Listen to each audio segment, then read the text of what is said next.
Vamos a esta silla de ahí, por favor.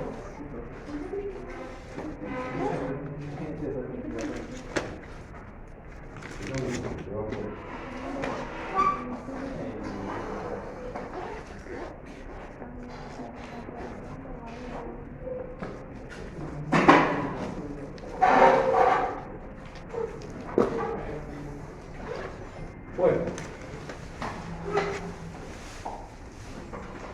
¿han podido conseguir la ley? Sí, Sí. Estoy viendo justamente lo que estamos olvidando, porque voy a buscar. Bueno, me acuerdo, chicos, cuando empecé en la facultad, esta misma ley era esta, una más. Estoy incorporando todas las otras leyes modificatorias, algunas jurisprudencias, por eso les digo que la ley está maldita de judíos, aquellos que la conocen en la universidad. Esta les reparta muy buena mano. Así que sigan con esto sin ningún problema.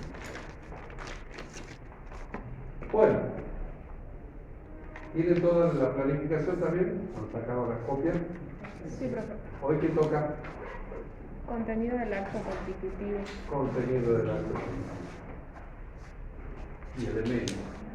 Yo te voy a contar en forma genérica los elementos y la sociedad unipersonal y el proyecto unipersonal en forma genérica para que vayan al libro de texto y después ustedes lo puedan leer por aquí. Y no vamos a enfocar en el contenido del acto constitutivo, pero que en lo que vaya a estar abolida es lo más práctico en lo cual ustedes tienen que saber. No significa que lo cualifiquen. Aquello que nosotros no llegamos a dar en clases no significa que no va.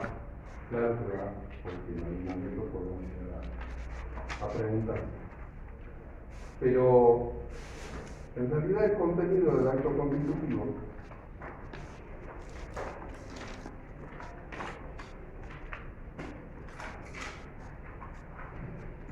hay elementos generales del derecho que ustedes ya lo han estudiado en privado, que hablamos de capacidad, consentimiento, objeto y causa. Estos elementos de qué sirven de explicarlo al día de hoy si ya lo han estudiado y ya lo han aprendido. De todas maneras, si hablamos de capacidad, evidentemente tiene que ser la capacidad de derecho, así la capacidad para poder ser socio y llevar a cabo actos de comercio. Mayores de 18 años y menores con autorización en la medida que se han emancipado en forma genérica, por eso. El tema del consentimiento, aquí, el consentimiento, hemos hablado un poquito de la autonomía de la voluntad en aquel momento, y acá la autonomía de la voluntad no está tan amplia, sino simplemente habla del consentimiento que no esté viciado y que no esté violentado en cuanto a su decisión de constituirse como socio dentro de un sujeto de derecho diferente a la persona humana. El objeto es justamente por qué me estoy uniendo, por qué me estoy reuniendo, por qué me estoy asociando a la sociedad. El objeto, vuelvo a insistir, en aquel momento hemos hablado de que la finalidad del uso no siempre se da la finalidad del uso, aunque siempre se tiene algo redituable, pero no siempre se da la finalidad del uso. Una sociedad científica no necesariamente una finalidad del lucro, pero tiene una extensión universitaria como la que tenemos acá, que sin duda sí cobra cada una de las cosas que hace. Por eso tenemos las vacunas que hoy por hoy no le hemos puesto a todos. El día de hoy me puse la gripe A, en medio turulo, pero no es un fin de lucro, el fin de lucro es otro. La causa es la relación objeto-socio, porque yo me uno, la causa fin, la causa eficiente, como habla La causa es el objeto en sí mismo, porque me junto y el interés en sí mismo, el concepto económico. Pero, ya hablando dentro de lo que son, antes de que hablemos del punto 3, voy a ir a los elementos esenciales del tipo y los esenciales no tipificables. Eso sí, me interesa que ustedes lo distingan un poco. He hablado en la clase anterior cuando hacíamos referencia al tipo y para poder distinguir cuáles son las papas de la cebolla y de la cebolla de la zanahoria. Sabemos que el tipo social hace a la publicidad del acto y hace a la seguridad jurídica de los terceros. Hemos hablado de eso un poco la clase anterior. Entonces tenemos de esta manera, tenemos elementos esenciales del tipo o esenciales tipificables que hacen, si no son otra cosa que hacen distinguir un tipo de otro. Ejemplo. Las sociedades personales, que podemos clasificar en sociedades personales, sociedades de capital, y tenemos, si se quiere, la intermedia o ecléctica, que es la SRL. Las sociedades personales no son sociedades organicistas, si se quiere, otra clasificación, sociedades organicistas y no organicistas. Las sociedades no organicistas son aquellas que no tienen órganos dentro del tipo social. Ejemplo, una sociedad colectiva, la limitación siempre estar a cargo de un socio o un tercero, no de un órgano. Pero si hablo de una sociedad anónima o una sociedad de responsabilidad limitada, voy a tener una sociedad organicista en la cual su constitución está dividida en órganos. Ejemplo, el órgano de administración de la sociedad anónima es el directorio, el órgano de administración de la SRL es la gerencia, que puede ser unipersonal o puede ser plural, después ya lo vamos a ver. El órgano de gobierno es la reunión de socios en la SRL y la asamblea de la sociedad anónima. En la colectiva también tenemos reuniones de socios, pero no es un órgano, sino reunión de socios. ¿Estamos? Entonces, en la sociedad colectiva la responsabilidad de los socios es solidaria, subsidiaria e ilimitada al aporte. En realidad no es al aporte, es ilimitada. Independientemente de la parte de interés que tengan. ¿Qué significa? Solidaria responde junto con la sociedad y los socios por las obligaciones que asume la sociedad. Ilimitada responde con su patrimonio y subsidiaria primero anda en contra a los terceros, digamos, primero anda el patrimonio de la sociedad y recién va a venir al patrimonio mío como socio. ¿Está claro ahí o estoy muy rápido? ¿Vamos bien? Si voy muy rápido, me avisa. Vamos a armar el paso. Pero este es genérico, por eso prefiero ir un poco más rápido para que ustedes lo puedan llegar a ver. Esta clasificación de la responsabilidad no es menor, con lo cual se tiene que quedar claro para el tema de la responsabilidad, ¿no? Solidaria, subsidiaria e ilimitada. Después cuando mañana nos toque hablar, que también pues ya vamos a ver si tienen alguna novedad del paro, si continúa o no continúa. Me han dicho de que se suspenden las clases. Sí, ahora salió que el paro solo está debido a las primeras horas hasta las 13:30 y de ahí se restablece el servicio de colectivo. Así que a la tarde no va a haber hora. No va. Pero la Facu todavía no dio ninguna. Sí, pero claro, dijo que la suspendía, pero esta noticia nueva todavía no hizo nada. Sí, mañana tenemos clase y el miércoles tenemos clase. Lo mismo vengo yo si no vienen ustedes, porque hay algún motivo que decían que no vengo. Pero sí tratemos de venir así no perdemos los días que al hacerse extenso ya 2 horitas más el programa, entonces ya estamos muy comprimidos para que no se descubre con el final del programa. Entonces eso es lo que queremos. Bueno, dicho esto, entonces tenemos elementos esenciales del tipo y elementos, esenciales tipificantes del tipo y esenciales no tipificantes.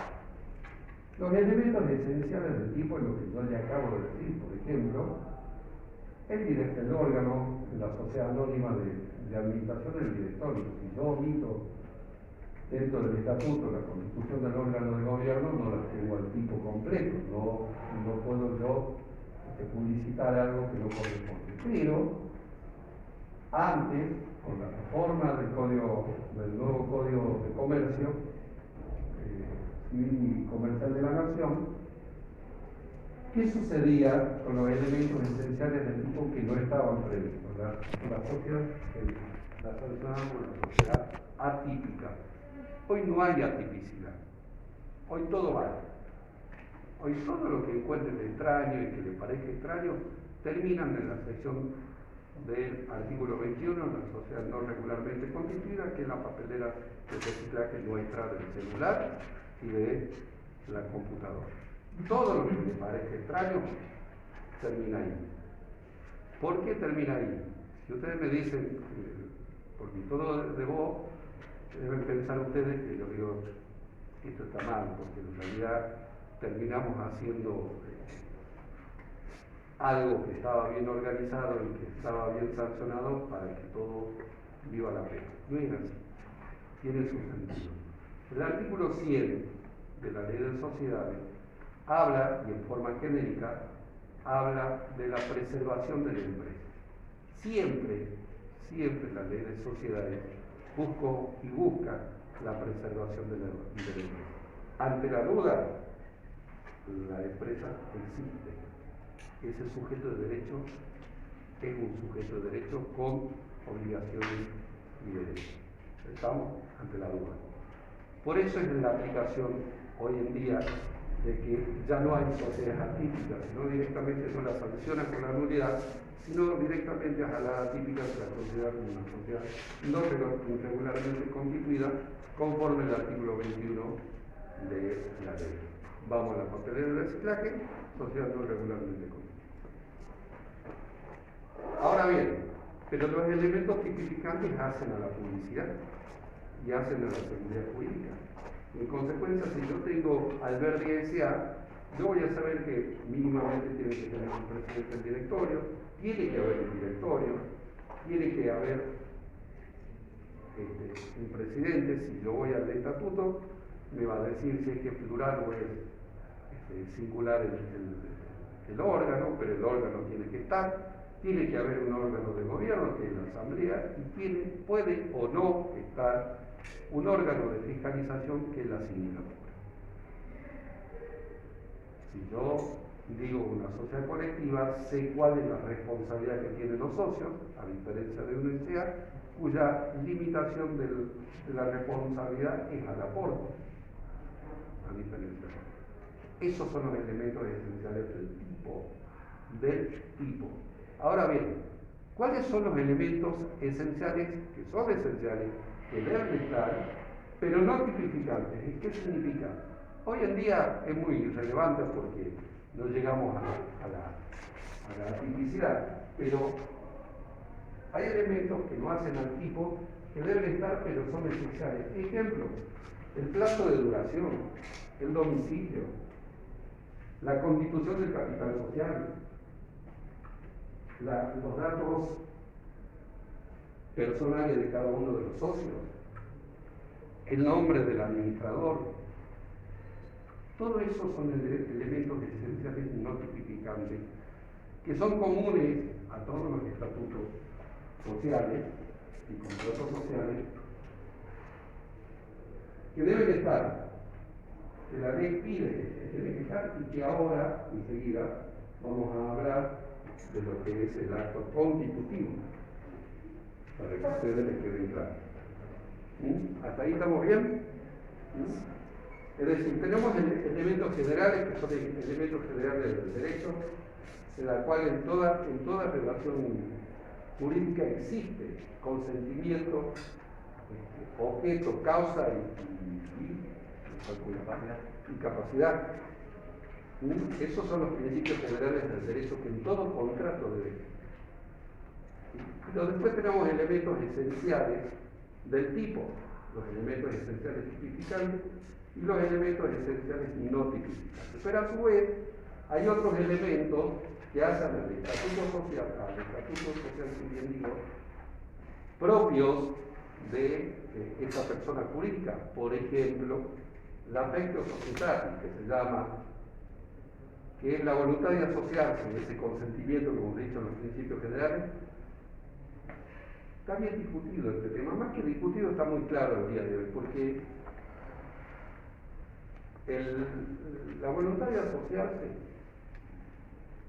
hoy en día en la sociedad no necesariamente tiene que haber una voluntad para asociarse.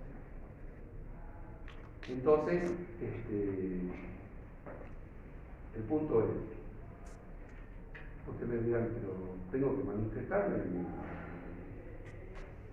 Por favor, guardemos el celular. ¿Sí? El elemento de la affectio societatis es la voluntad de asociarse. Ustedes dirían, ¿cómo no voy a tener voluntad para asociarme? ¿Cómo no voy a tener una voluntad? Tengo que manifestarme que tengo ganas de juntarme con vos, con quien sea. No puede funcionar un contrato. Ahora yo les digo, aquellos contratos, aquellas personas sociedades que cotizan en bolsa, en la cual compran acciones que cotizan. ¿Ustedes creen que a los verdaderos socios le importa quién compra sus acciones? Lo único que le importa es que le compren las acciones y que coticen. Entonces esa voluntad de asociarse no está manifestada en su crédito. Les doy otro ejemplo, ya más concreto en una sociedad que no cotiza en bolsa. Ya me meto en el otro tema que está ahí, que son de los herederos. Si en el estatuto social está previsto la incorporación de los herederos, se podrá limitar, pero no prohibir, dice la ley. ¿Ustedes creen que yo, heredero, tengo ganas de asociarme con quien no he tenido trato comercial nunca? Y el que nunca tuvo trato comercial está obligado a recibirlo y es socio. ¿Hay elementos para volitivo de decir, che, me quiero juntar con vos, quiero ser tu socio? No lo hay. No necesariamente lo hay. ¿Cuándo se dice que hay una verdadera voluntad de asociarse o affectio societatis? En el momento de la constitución. Ahí sí, si se quiere, hay una manifestación, una exteriorización por parte del socio de querer asociarse. ¿Estamos? Después también, como elemento esencial, estamos hablando de, hoy ya no es la pluralidad de socios, uno o más, pero dentro del artículo 1 hemos hablado de repartir los beneficios y soportar las pérdidas. Es un elemento esencial del tipo, no del tipo, sino del contrato social. Dice la ley que aquellas cláusulas en la cual, no cláusulas leoninas, no nos confundamos en el principio general con el principio de la ley de defensa consumidor. Cuando el contrato prevé cláusulas que no de desigualdad en cuanto a la distribución de utilidades o la soportación de la pérdida, que es un elemento esencial dentro de la Constitución, artículo del tipo, artículo no del tipo tipificante, sino del artículo 1, la ley dice que se la tiene por no escrita a esa cláusula. Es decir, que les llevo la punta. Soportan todos de la misma forma en proporción a la participación que tengan en el capital social. Si la sociedad es capitalista, ahora si es colectiva, soportan todos de la misma forma. ¿Estamos? Hasta ahí hemos hablado de los elementos generales del derecho, los elementos del tipo y los elementos esenciales de la Constitución. Esta es la forma de leerla, esta es la forma general en la cual ustedes van a leerla dentro de los libros. No registra mayores inconvenientes, no hay mayores problemas con eso, por eso he ido bastante rápido. Hay dos puntitos que sí es importante en esta bolilla que tengan en cuenta porque está dentro de la reforma del Código, que es la sociedad entre esposos y la Constitución mortis causa. Mortis causa ya le di en adelante. La sociedad entre esposos. ¿Qué pasa acá? Antes de la reforma del Código, deben haber ustedes escuchado, de que no había contratos prenupciales o no había convenios nupciales o de división de bienes. Con la 17.711 de entonces, cuando se hace la gran reforma de la ley, del Código Civil, la primera, no estaba prevista ningún convenio, sino directamente ingresaba todo lo que ingresaba los esposos contraían matrimonio, se iniciaba la sociedad conyugal. Lo que era tuyo pasa a ser de la sociedad y todo lo que sea fruto de la sociedad conyugal es fruto de la sociedad conyugal, lo cual muchas veces hubo algunas confusiones en cuanto a lo que era propio, lo que era conyugal y lindo berenjenal de familia. Para dar un caso muy personal, fue el divorcio de la Susana Jiménez con el primo Cruz Aguilar, ¿cómo va a recibir tanta plata? Y sí, era parte de la sociedad conyugal y lo único que hacía era sacarse la foto con la Susana. Después no trabajaba más la vida, tapa de así. Nunca aspiraba, pero tenía derecho, lo que grababa. En el mundo, estos contratos prenupciales existen. Y entonces la ley lo incorpora, la reforma lo incorpora. Antes, con lo cual no estaba previsto esos contratos, entonces la ley solo le permitía a los cónyuges constituir una sociedad de responsabilidad limitada. ¿Por qué? Porque se trataba de preservar la sociedad conyugal, para que no vayan y no se queden en la calle los hijos o la misma familia. Es decir, la limitación solamente se podía constituir en la medida que sean sociedades de capital. Hoy en día, con lo cual era muy difícil encontrar una sociedad de esposos. Era preferible que no. Y entonces, hoy con la reforma, de la cual los esposos pueden hacer un convenio prenupcial antes del matrimonio, en la cual lo tuyo es tuyo y lo mío es mío también. Esa limitación deja de existir. Entonces, si una sociedad, cualquiera sea el tipo, existe previamente un acuerdo prenupcial de división de bienes, entonces ambos están protegiendo su patrimonio. En consecuencia, sí se puede constituir sociedad entre esposos en la medida de que exista este acuerdo prenupcial de división de bienes. ¿Estamos? ¿Hasta ahí estamos? Venía a colación que les cuente la historia para que sea más fácil ustedes entender la música. O sea que es un requisito necesario. ¿Cómo? Es un requisito necesario. Para constituir una sociedad entre esposos, sí. Que no necesariamente sea sociedad de capital, ¿no? Condición sine qua non para constituir. Y el otro elemento es la constitución de herederos mortis causa. ¿Qué significa eso? Simplemente los herederos por muerte de uno de los dos. Normalmente, los estatutos y contratos sociales prevén la incorporación de los herederos a la sociedad, de los herederos del socio muerto. Entonces, pero ahí tenemos que marcar una diferencia porque puede existir que dentro del estatuto prevea unas limitaciones de incorporación no del socio, sino del tercero. Estas limitaciones, cuando es solo heredero, no es de aplicación hasta pasados los 3 meses de muerto el socio. ¿Qué les quiero decir con esto? Muerto el socio, el heredero se incorpora a la sociedad en la medida de que el heredero quiera ser socio. Porque aquí siempre priva el derecho universal sobre el particular, y aquí el derecho particular es el derecho societario. Y entonces el derecho universal, el derecho de herencia, como heredero, para vos poder decidir o no incorporarte como socio o no.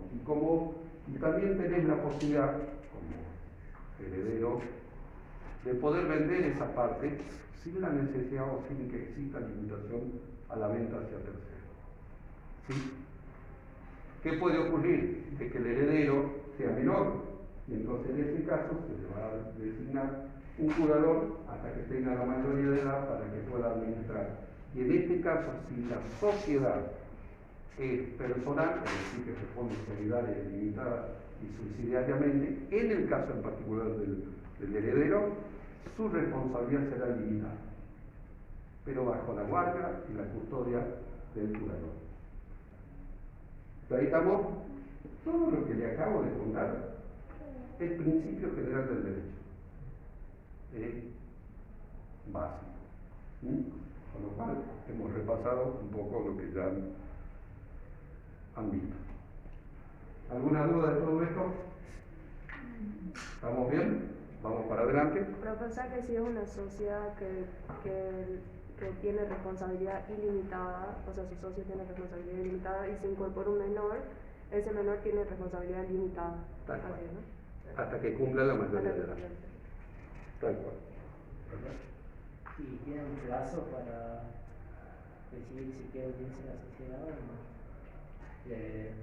Siendo menor no va a poder tomar esa decisión, sino simplemente se lo designa un curador para el caso de ese particular.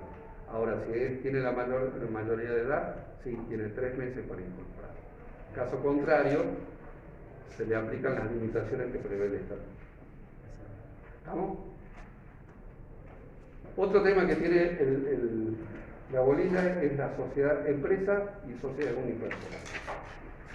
Este tema en particular lo vamos a ver cuando hablemos de sociedad anónima, porque dice que son los subtipos de la sociedad. Pero yo les cuento, ya medio que les introduzco un poco, porque de mucho no voy a hablar. Sino lo importante acá es que con la reforma del código se incorporó directamente la sociedad unipersonal de responsabilidad limitada, en la cual son 2 sujetos, uno es ideal y el otro es físico, a pesar de ser la misma persona.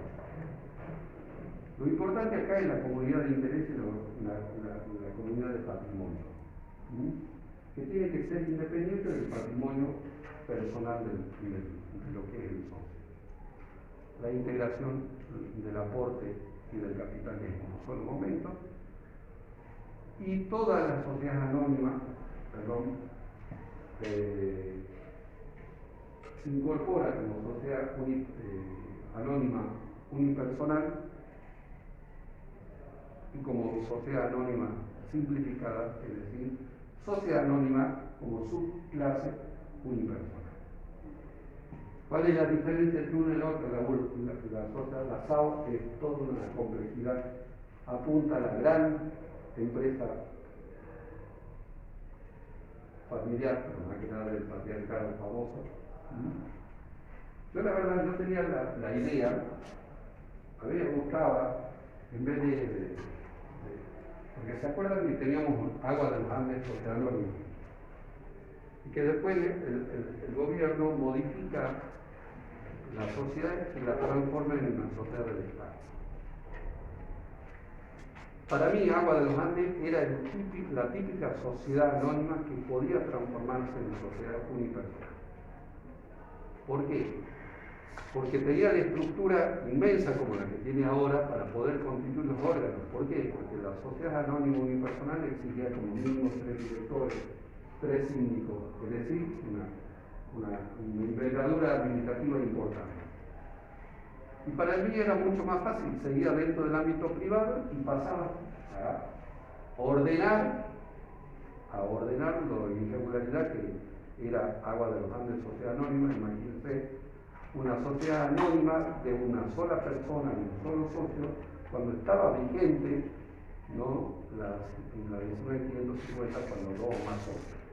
Es la única sociedad que yo conozco y un solo socio. Real, inglés. Entonces me parecía que era la oportunidad para poder transformarla y regularizarla, y que la sociedad sigue siendo una sociedad anónima dentro de la actividad privada. Pero bueno, se decía que no. La doctora Leonor, que puede comentar un poco más el tema de la transformación, ella es síndico de agua potable actualmente, así que le puede contar, ella hizo esa transformación, entonces le estoy contando, lo cual fue muy interesante, y para ella también le fue muy interesante, a pesar de que ella es netamente privada, en concepto privado, aprendió lo que es la actividad pública dentro de lo que es privado. Como comentario, para que ustedes, si quieren alguna vez leerlo, bien vale la pena la historia de toda Agua de los Andes, administrativa y privadamente. ¿Cuál es la diferencia de la SAS? La SAS también viene a regularizar una situación muy engorrosa que le provocaba la SAO, en la cual nunca se llegó a constituir ninguna SAO. Y existe la necesidad de algunas sociedades. Hay una ley nacional que es la del emprendimiento de los emprendedores, donde se busca justamente a la pequeña y mediana empresa simplificar los trámites y constituir. Por eso nace la SAS. Una constitución simple, sencilla, un formulario por internet, se la sube a la Dirección General de Sociedad Anónima y de esa manera se constituye. Y ya existe el sujeto de la ley. A partir de ahí tiene que cumplir con todos los requisitos y ya lo vamos a contar. Pero fundamentalmente, ¿a dónde apunta la SAS? A una situación práctica de constitución de la pequeña y mediana empresa, no la gran empresa. Aunque si podés hacer una gran empresa, porque en definitiva podés hacer la sociedad que vas a terminar inscribiendo una sociedad anónima que puede ser inmensa. Ejemplo, tanto Andrea como Leonor, cuando lo digan, tienen la oportunidad de preguntarles, ellas mismas han constituido sociedades anónimas simplificadas mineras. Así que imagínense el tamaño de semejantes sociedades. Tenían que hablar con socios extranjeros, canadienses, italianos y demás, y se constituyeron por internet y después se formalizaron. Así que en ese sentido vale la pena, si les interesa, hacerle las consultas, sobre todo a Leonor, como porque ella es una defensora ultranza de la sociedad anónima, simplificada, para mí simplifica, pero hasta cierto momento, porque después hay que hacer todo lo mismo, pero bien vale para que no se te escape el negocio. Si vos querés por ese lado, que no se escape. Tengo este negocio, tengo los socios, lo hago ya, porque si no, se me va. Sobre todo los capitales extranjeros. Para eso han sido constituidas la sociedad. Pero son dos cosas diferentes. Acá lo importante era dividir lo que es el patrimonio individual de lo que es el patrimonio de la sociedad. Y tienen que estar perfectamente, la comunidad de intereses tiene que estar perfectamente delimitada. Ahora les pregunto, siendo una sociedad de una sola persona, ¿sigue siendo plurilateral? ¿Se acuerdan cómo era? Según Daniel Vitolo, no. Vas a tener voluntad unilateral. Vas a hacer un contrato unilateral.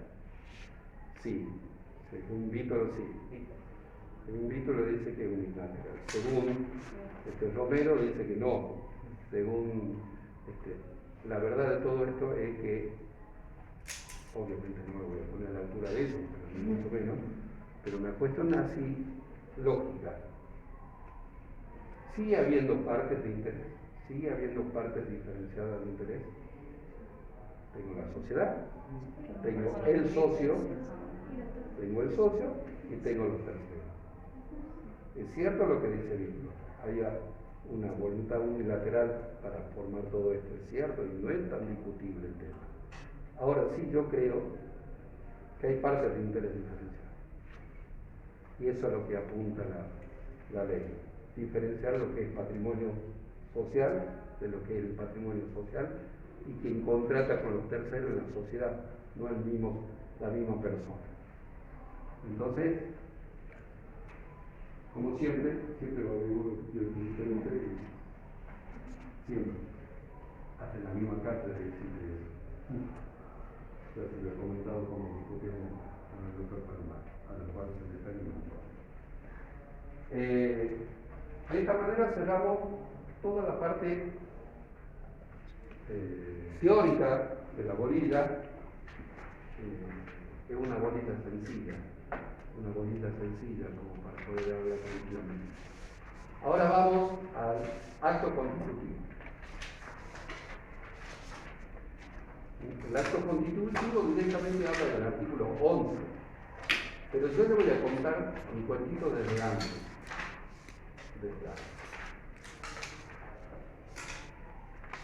¿Por qué? Porque el artículo 1, el 11, te dice cómo se constituyen los elementos del acto constitutivo, que no es otra cosa del contrato social o el estatuto social. Ahora bien, bueno, primero le voy a hablar de eso y después le voy a hablar cómo se lo inicia. Como vamos a ir hablando punto por punto del artículo 11, pero ¿qué es lo primero? Acuérdense de que el contrato social es un contrato formal, justamente porque el 11 te está diciendo cuáles son los elementos que deben contener un contrato. Y lo primero que dice son los datos personales de cada uno de los socios. Y aquí deténganse muy especialmente, porque no es un tema menor. Porque siempre acuérdense de que el estatuto, a través de la Dirección General de Sociedades Comerciales, hace la publicidad de los actos de los contratos para dar seguridad pública a los terceros. Y entonces deben saber estas personas con quién contratan. Y si estas personas que están ahí pueden ser o no socios, entonces, cuando ustedes vean ahí, dicen, ¿cuáles son los datos personales? ¿Y los datos personales cuáles son? Nombre completo. No, edad, porque sí, edad. Estado civil, ¿qué más? ¿Qué más? Muy bien, domicilio. De identificación y demás. Pero fíjense esos 6 datos que en principio me dieron. El nombre no es poca cosa, es la identificación de la persona. Estamos hablando de la edad. ¿Por qué la edad es importante? Para ver si tiene capacidad. Tal cual. Para ver si se pueden obligar. Si se pueden obligar y pueden ejercitar actos de comercio. La capacidad. Y ahí viene el tema, no voy a hacer la división cuatripartita, ni mucho menos mayores, menores, y los menores, como les charlaba anteriormente, ¿sí? Mayores de 18, capacidad plena para el acto de comercio. El estado civil, importantísimo, bien es ganancial, es un bien ganancial, con lo cual siempre cuando se firma, el cónyuge, esposa o esposo, debe prestar su asentimiento conyugal, no consentimiento, el asentimiento conyugal. Hoy en día hay algunos escribanos cuando hacemos la sesión de cuotas sociales o de acción y demás, están pidiendo que firme y que figure la esposa. El simple hecho que figure como esposo, cuál es su condición civil, entonces ya es suficiente. Pero si quieren darle una seguridad jurídica, que firme también el esposo o el esposo. ¿Estamos? Por eso es importante.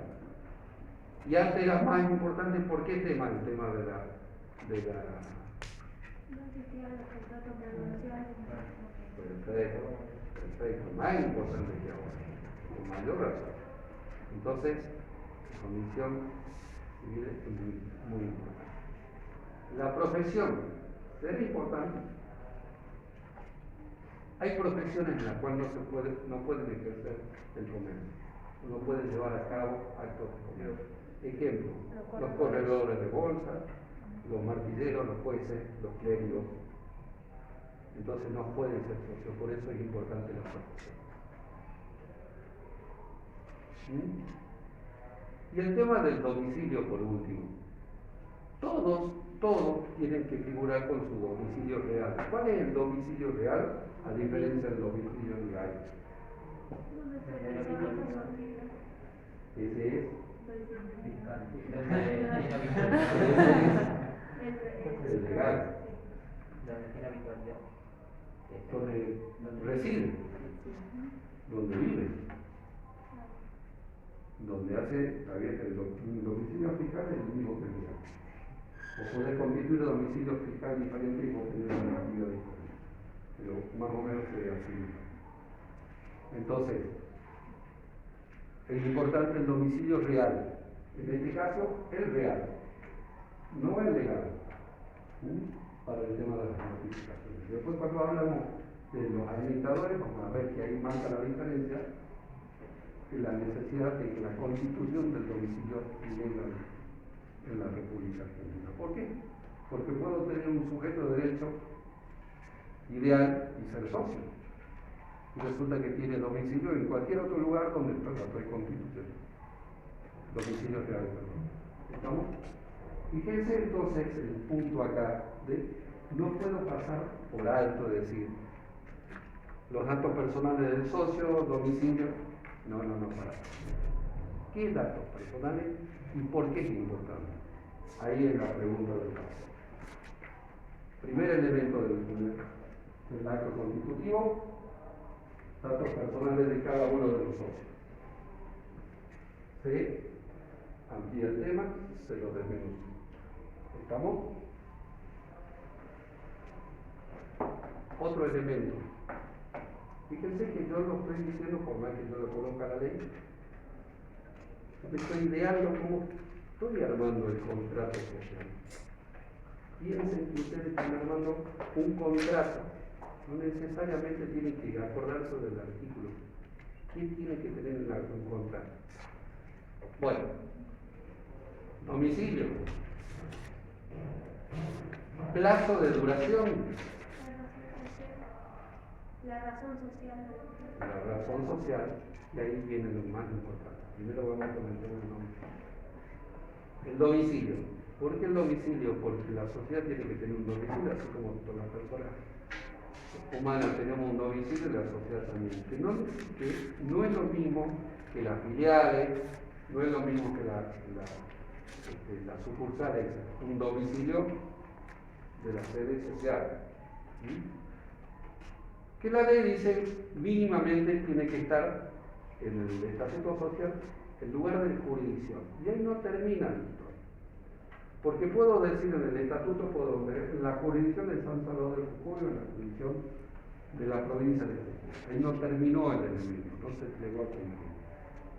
¿Por qué? Porque puede ocurrir acá de que no estén seguros todavía los socios dónde va a ser el domicilio de la sede social. Entonces, en ese sentido, se reúnen en la asamblea o en la reunión de socios, en un equipo, y definen dónde va a ser el lugar y la sede, concretamente por asamblea, y se transcribe el acta de reunión de socios. Esa acta de reunión de socios se incorpora cuando se pide la inscripción de la sociedad y ahí está registrado el domicilio. Es muy probable de que pongan un domicilio de uno de los socios hasta que puedan tener un domicilio real y hayan alquilado a alguien, con lo cual necesitan un domicilio de constitución. Entonces, para una cuestión práctica, en la jurisdicción de la provincia de Jujuy y se acompaña el acta de asamblea o de reunión de socios en la cual fijan como domicilio a dos no sé cuántos, no sé. ¿Estamos? Se incorpora y vale. Después lo cambian. No necesariamente tengo que cambiar el contrato. Es todo un lenguaje. El tema de, ¿qué dije? Domicilio. Duración. Plazo de duración. El plazo de duración, si ustedes ven la sociedad vieja, todas hablan de 99 años. Y la verdad de todo esto es que tiene sentido tener 99 años. Antes le metían a todos los 99. Y en realidad, por fallos de la corte, de las salas comerciales y demás, dicen de que el plazo de duración tiene que tener un equilibrio, una relación con el objeto social. Y el plazo de duración, si bien puede llegar a tener ese objeto social de 99 años, si tiene relación, bienvenido sea. Pero evidentemente a un contrato social, yo ni loco al día de hoy. Le pongo 99 años porque después se van a agarrar los pelos, no conmigo, porque se me muere llama, pero no tiene mucho sentido tener 99 años. Ahora, si el objeto social tiene en consideración de que realmente requiere una sociedad a largo plazo, vale. Pero lo más razonable es el equilibrio entre el objeto social, la constitución del objeto social, y después que sea renovable por otro periodo. Nada le impide por ese tema. ¿Estamos? Pero el plazo de duración, chicos, no es poca cosa. No es un tema menor en materia societaria. ¿Por qué? Porque vencido el plazo de duración, es lo que más adelante vamos a ver en el artículo 94, que la sociedad ingresa en el estado de disolución social. ¿De qué? En el estado de disolución. El estado de disolución es el estado previo a la liquidación de la sociedad. Porque se entiende que si yo tengo una sociedad con plazo vencido, ¿no es cierto?, está próxima a ser liquidada, no me importa la renovación. ¿Y cómo se la sanciona si no se la llega a regularizar y se inscribe el liquidador, la sociedad se tiene que liquidar? Y se le entiende durante el plazo de vencimiento del plazo hasta el liquidador como una sociedad no regularmente constituida. Entonces no es un tema menor el tema del vencimiento del plazo. Después ya vamos a hablar, cuando hablemos de disolución, en realidad, cuando yo hablo de elementos del contrato, se lo voy a decir ahora, para que vayan escribiendo. Esta parte, o este inciso del plazo de duración, va directamente relacionado con la disolución del 94, que es el plazo de disolución. Vencido el plazo de disolución, la sociedad entra en un estado de disolución que es previo a la liquidación. Es un estado. Ahora bien, si bien es intangible ese estado, lo produce un hecho o un acto jurídico que es previo a la liquidación. Si ustedes me dicen la liquidación, ¿cuál es el concepto de la liquidación? Que no se preocupen, porque más adelante lo van a pensar. Es la disolución, que es cuando una sociedad regularmente constituida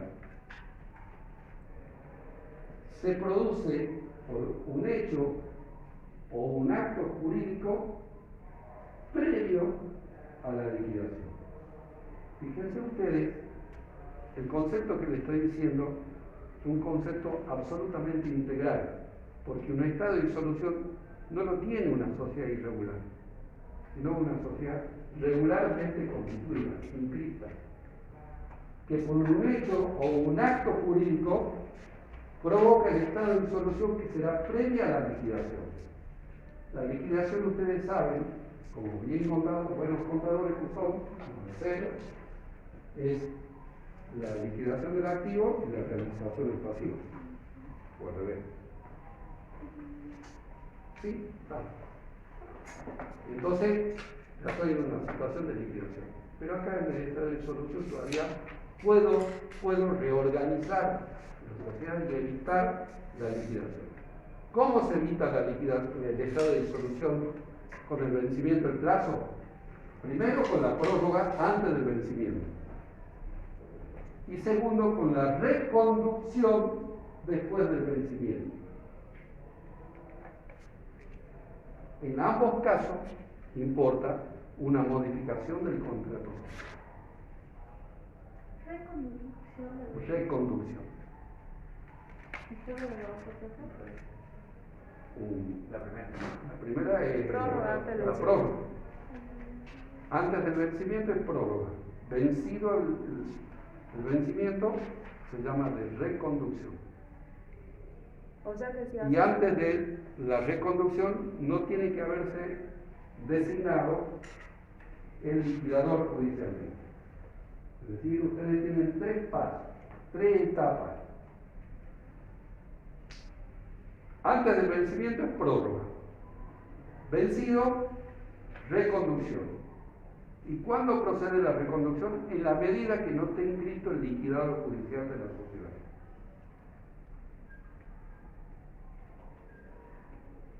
¿Estamos? Entonces el plazo de duración, fíjense, chicos, que no es un tema menor. ¿Y por qué me dirán que no es un tema menor? Que sí, porque no es lo mismo tener una sociedad no regularmente constituida, una sociedad regularmente constituida. ¿Por qué? Por la responsabilidad de los socios. Cuando no está regularmente constituida es responsabilidad ilimitada. Depende del tipo. Por eso y ahora es mancomunada, por eso no te quiero hacer más lío todavía. Ya lo vamos a ver mañana. Y ahora se ha elasticado un montón de cosas. Hoy en día, hasta no sé si es más conveniente tener una sociedad no regularmente constituida que una sociedad tipificada, porque ya no soy solidariamente responsable, soy mancomunadamente responsable, lo cual cambia la obligación. Bueno, el otro elemento es el que me decías, ya me olvidé yo. La razón social. La razón social. Siempre me olvido yo la razón social de la denominación social. La razón social es un nombre de fantasía. Cuando es un nombre de fantasía es una sociedad de capital. Y cuando hablo de denominación estoy denominando o nominalizando los socios. ¿Cuáles son esos tipos sociales? Los personales, los que responden solidaria y limitada. Antes estaba absolutamente prohibido considerar como un nombre de fantasía un nombre, porque entendía que era parte de la sociedad y el socio. Por ejemplo, Cartelone el hijo. Entonces ponía Jorge Cartelone, que es el socio fundador y demás.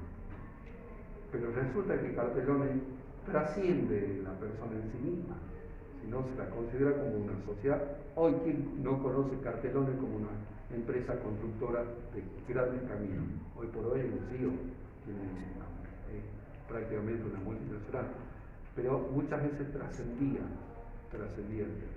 Entonces se la autorizaba, o el mismo nombre de ese socio, se constituía la sociedad por el nombre de sí mismo. Entonces se lo permitía. Hoy en día prácticamente se lo acepta en la medida de que esa persona tenga un reconocimiento y una denominación social. Difícilmente es de aplicación, hoy aplican la denominación como un sujeto, como un nombre de fantasía. Y es el que conoce. ¿Estamos? La diferencia entre la denominación y la razón es la responsabilidad que implica entre uno y lo otro.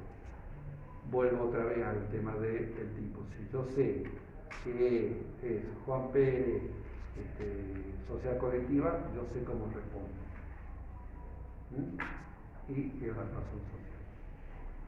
sigamos pensando en la estructura del contrato social. Sigamos pensando. Tenemos ya los socios, tenemos la denominación, tenemos el nombre, tenemos la duración, tenemos el domicilio, tenemos ¿qué más tenemos?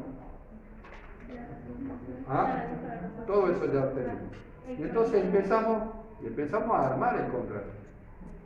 Y llegamos al objeto. Acuérdense que lo que más me gusta. El objeto debe ser determinado y posible, lícito y claro.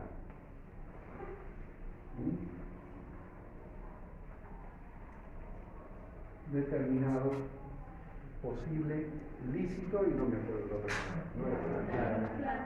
No es ya estoy inventando. Preciso. Y preciso, muy bien.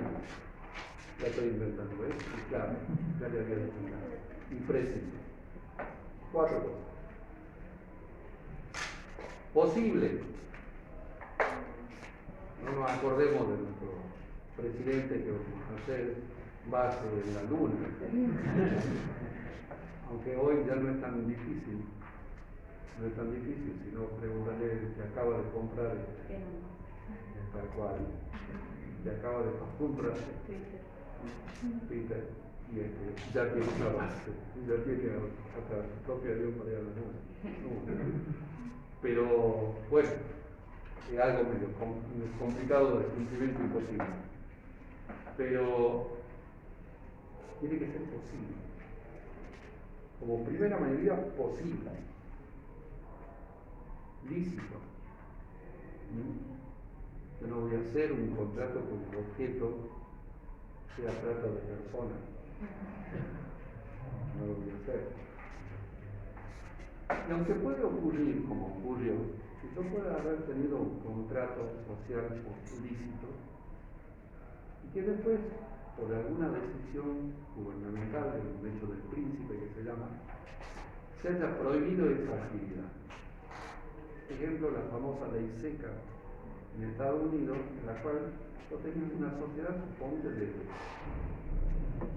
aquellos que pueden haber escuchado de alguna película, los famosos alambriques que hacían los whisky y demás a escondidas. En realidad estaba en ley seca y no se podía vender alcohol. Todas esas sociedades que existían, bueno, la sociedad dejó de tener un objeto lícito para pasar a tener un objeto ilícito. Entonces, posible, lícito. ¿Cuál era el otro? Determinado. ¿Ah? Determinado.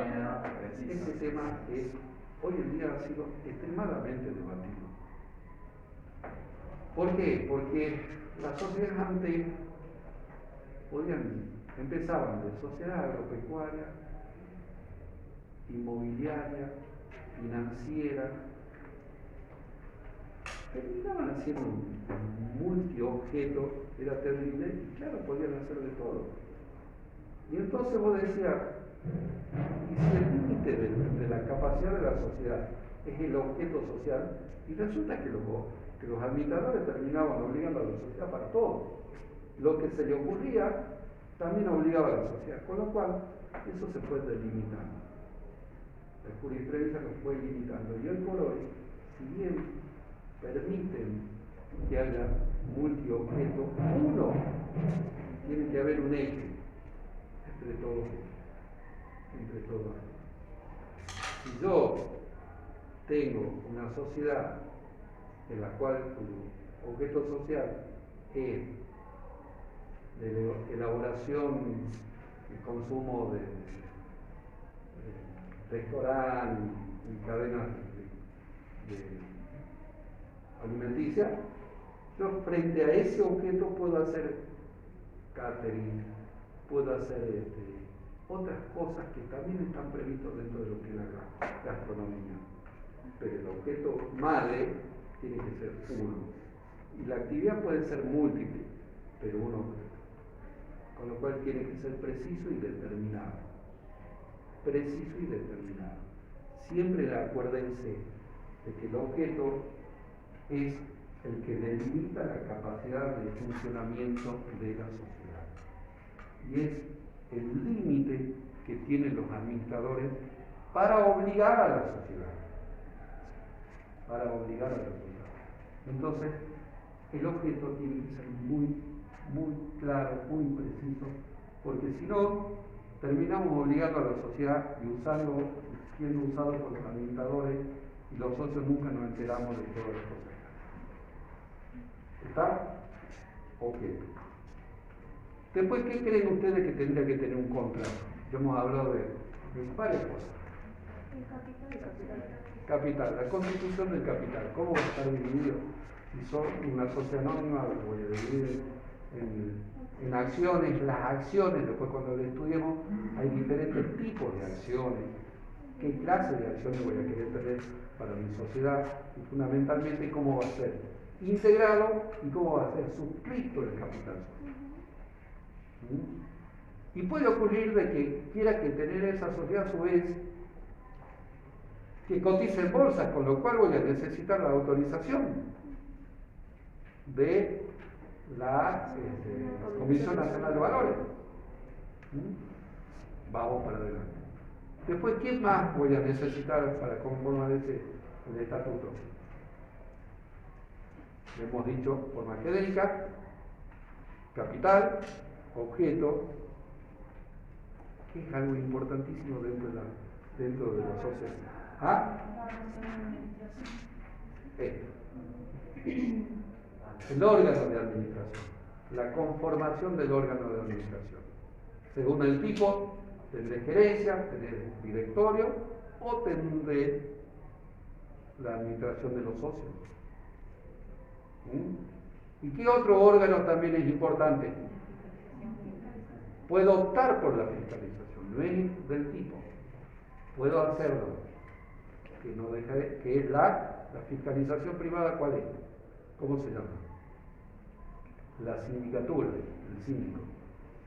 Que después vamos a ver que puede ser la sindicatura o el consejo de vigilancia, pero el más común es la sindicatura. ¿Está? Y otro órgano muy importante. ¿Vale? Vamos, pensemos. Tenemos el órgano de administración, el órgano de fiscalización y el órgano de gobierno. ¿Cuál es el órgano de gobierno? La asamblea. Muy bien.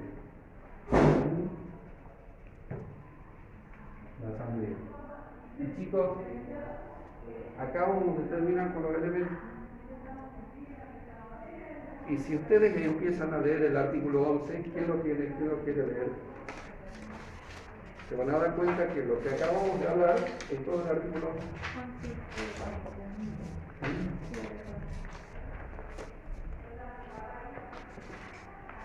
Y no lo han estudiado de memoria. Si no lo estudiaron de memoria, lo han ido interpretando, estoy armando un contrato. Esos son los elementos principales que nosotros les vamos a preguntar. Principales que vamos a preguntar. Entonces tenemos todo conforme. Ahora bien, una vez que yo tenga todo esto, y según el tipo, podrá ser por instrumento público o por instrumento privado. La ley exige el único tipo por instrumento público es la sociedad anónima, la constitución de la sociedad anónima. ¿Cuál es la diferencia? El instrumento público a la escritura pública. ¿Quién sabe cuál es la diferencia? Les ven un ejemplo de escritura pública. ¿Cómo? No necesita. Sí, también. Pero ustedes cuando, los inmuebles, vos me dijiste el inmueble. La compra de una casa es por el escribano y hace la escritura pública. ¿Cuál es la diferencia del instrumento público a la escritura pública. ¿El instrumento público es la registración en el registro de inmuebles? No. El elemento público no es como un contrato. El La otra instrumento privado interviene en la voluntad de las partes para formarlo. ¿Cómo? Que el instrumento privado solo interviene en la voluntad de las partes para formarlo. Estoy hablando de instrumento y escritura pública. Después vamos al privado. Que tampoco hay por ahí. Que está bien, pregunten, no, bienvenido sea. Cuando yo hablo de instrumento público y de escritura pública, el ejemplo claro es donde están el 08 del auto, el título del auto, la escritura de un inmueble. Todo eso estoy hablando de escritura, pero es especie. Automotor, inmueble. Cuando yo hablo de instrumento público, es lo general. Instrumento público puede ser una escritura pública, puede ser un expediente judicial, puede ser un expediente administrativo. Es un instrumento público. Entonces la ley dice por instrumento público, ¿por qué? Porque yo puedo constituir la sociedad en el juzgado y ahí armar el contrato y se firma ante el juez. Instrumento público. O puedo hacer por escritura pública directamente, el escribano lo registra en su libro notarial y registra la sociedad y le otorga un acta notarial, registra una numeración en su libro. ¿Cuál de los dos va a salir más barato? Les puedo asegurar que va a salir más barato el del juez. Es más complicado llevar todos los otros al juzgado para que firmen, con lo cual lo otro es más práctico, es mucho más práctico. Así que por eso es importante que ustedes marquen por qué la ley dice instrumento público y no dice escritura pública. Lo más común es la escritura pública. ¿Estamos? Las modificaciones del contrato social. El artículo 10, si no me equivoco, simplemente habla por escritura privada. Ahora bien, ¿cuál es la diferencia de la escritura privada a la pública? La certificación de las mismas. No es que la individualización de las personas, ¿no? En ambos casos están individualizadas. Pero sale mucho más barato certificar una firma que hacer una escritura pública. Entonces, directamente el escribano o el abogado por lo general hace el estatuto social, lo lleva al escribano y certifica la firma. Cualquier tipo salvo la SA es por instrumento privado. Instrumento privado se entiende en firma certificada. Las modificaciones del contrato social simplemente se puede hacer con firma certificada, cualquiera sea el tipo. Cualquiera sea el tipo.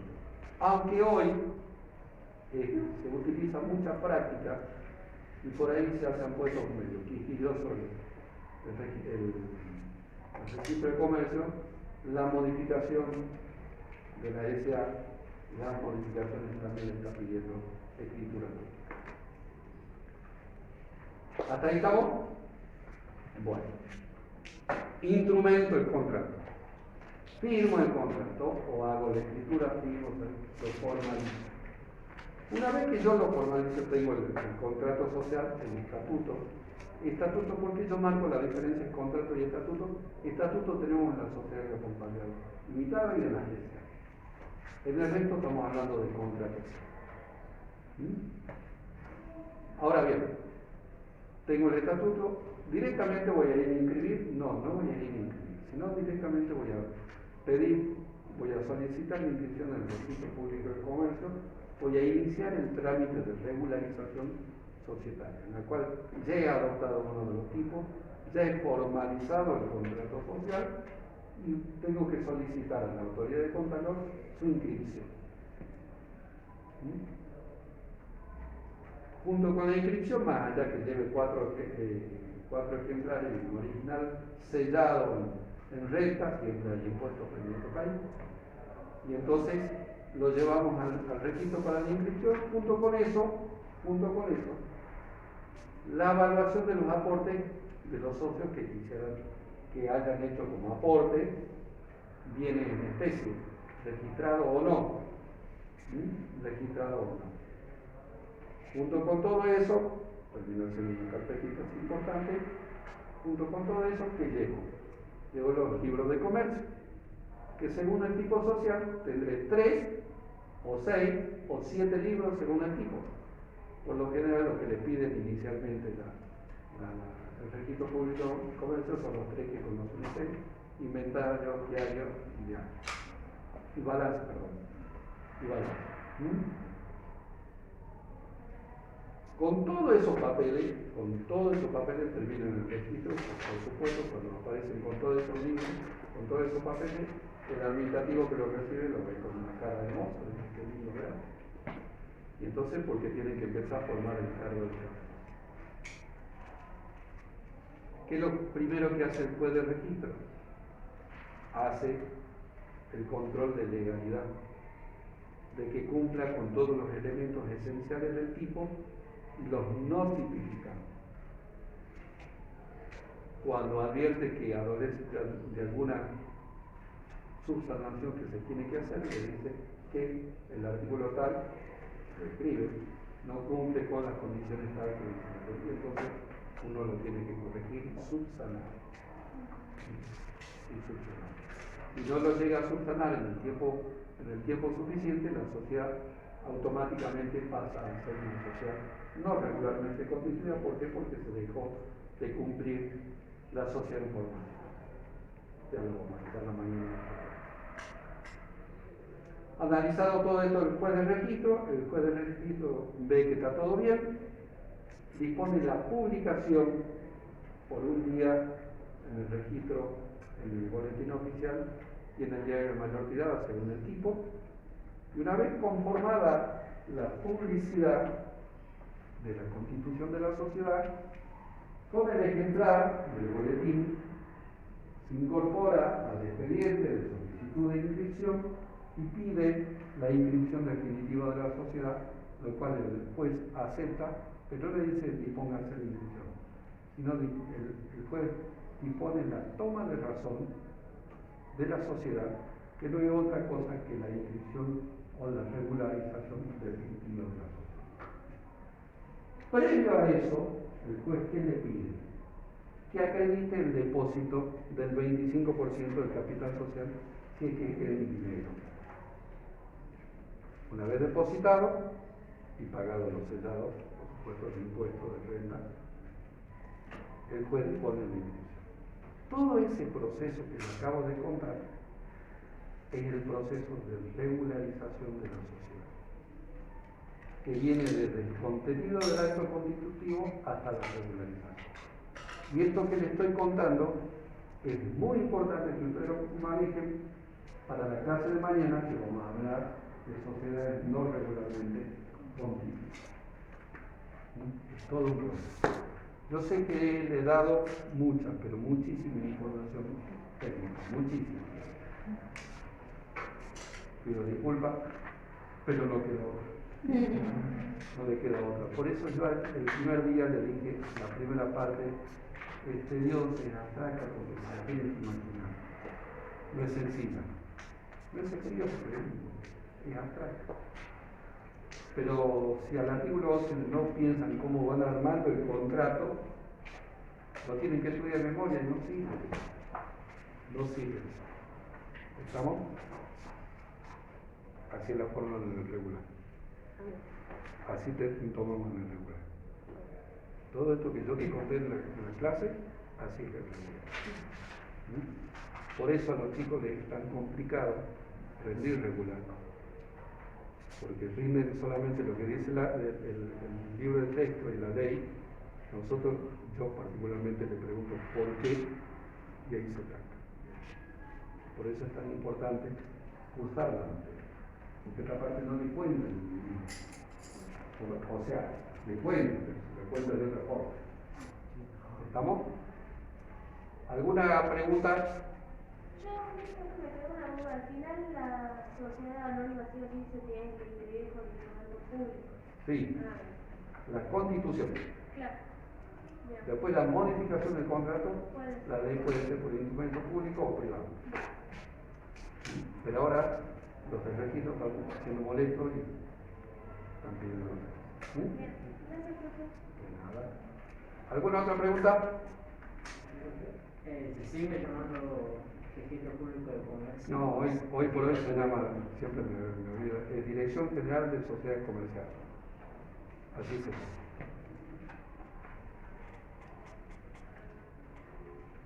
Que está en la calle La Madrid,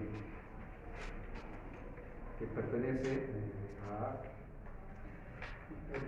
Fiscalía de Estado. La subdivisión es así: Fiscalía de Estado, personas jurídicas, Dirección General. Fiscalía, directamente Fiscalía de Estado, Dirección General. ¿Listo? Descansemos entonces. Le hablo mucho más calmado. Nos vemos mañana. Les pido que si tienen tiempo lean lo que hemos charlado y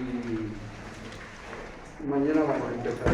Esta semana voy a dar toda la semana porque las doctoras están de viaje, así que tanto mañana que hay clase.